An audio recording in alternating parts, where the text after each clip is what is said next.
अनन्या के लिए मुंबई शहर नया था।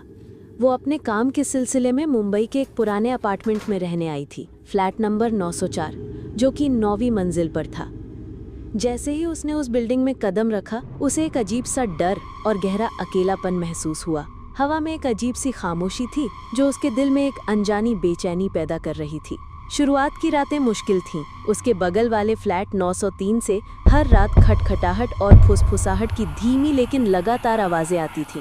कभी लगता था जैसे कोई धीरे धीरे चल रहा है, कभी जैसे कोई फुसफुसा रहा है, और कभी कभी तो किसी के रोने की दबी हुई आवाज भी सुनाई देती थी। अनन्या ने कई बार दरवाजे पर कान लगाकर सुनने की कोशिश की, लेकिन आवाजें इतनी धीमी थी कि वो कभी ठीक से समझ नहीं पाई।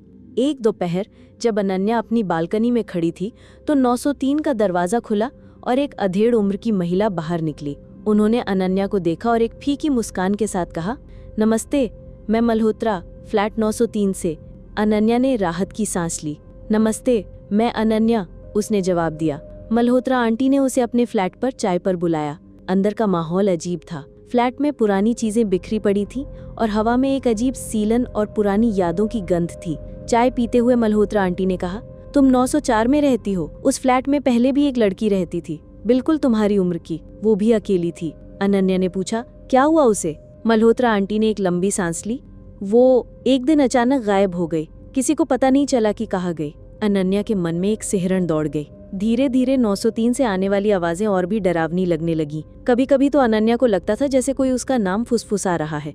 एक दिन उसने बिल्डिंग के चौकीदार से मल्होत्रा आंटी के बारे में पूछा। चौकीदार ने हैरानी से उसे देखा और कहा, मल्होत्रा आंटी? वो तो कई साल पहले उसी फ्लैट 903 में आग लगने से मर गईं। वो फ्लैट तो तब से बंद पड़ा है मैडम।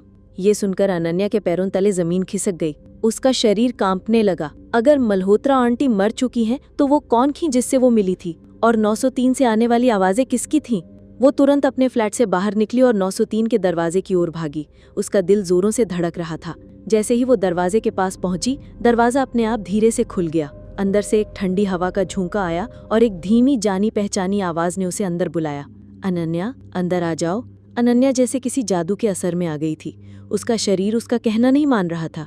वो धीरे धीरे उस अंधेरे रहस्यमयी फ्लैट के अंदर चली गई। जैसे ही वो अंदर पहुंची, फ्लैट का दरवाजा एक तेज आवाज के साथ बंद हो गया। अनन्या ने पलट कर देखा तो दरवाजा बंद था और दीवार पर टंगी एक पुरानी घड़ी की सुइयां उल्टी दिशा में तेजी से घूमने लगी थी, मानो समय पीछे जा रहा हो, उस अकेलेपन की ओर जहां से कोई कभी वापस नहीं लौटा। उस रात के बाद अनन्या को फिर कभी किसी ने नहीं देखा। 904 में फिर से एक नया अकेलापन छा गया था और 903 से आने वाली फुसफुसाहटें अब शायद किसी और को बुला रही थीं।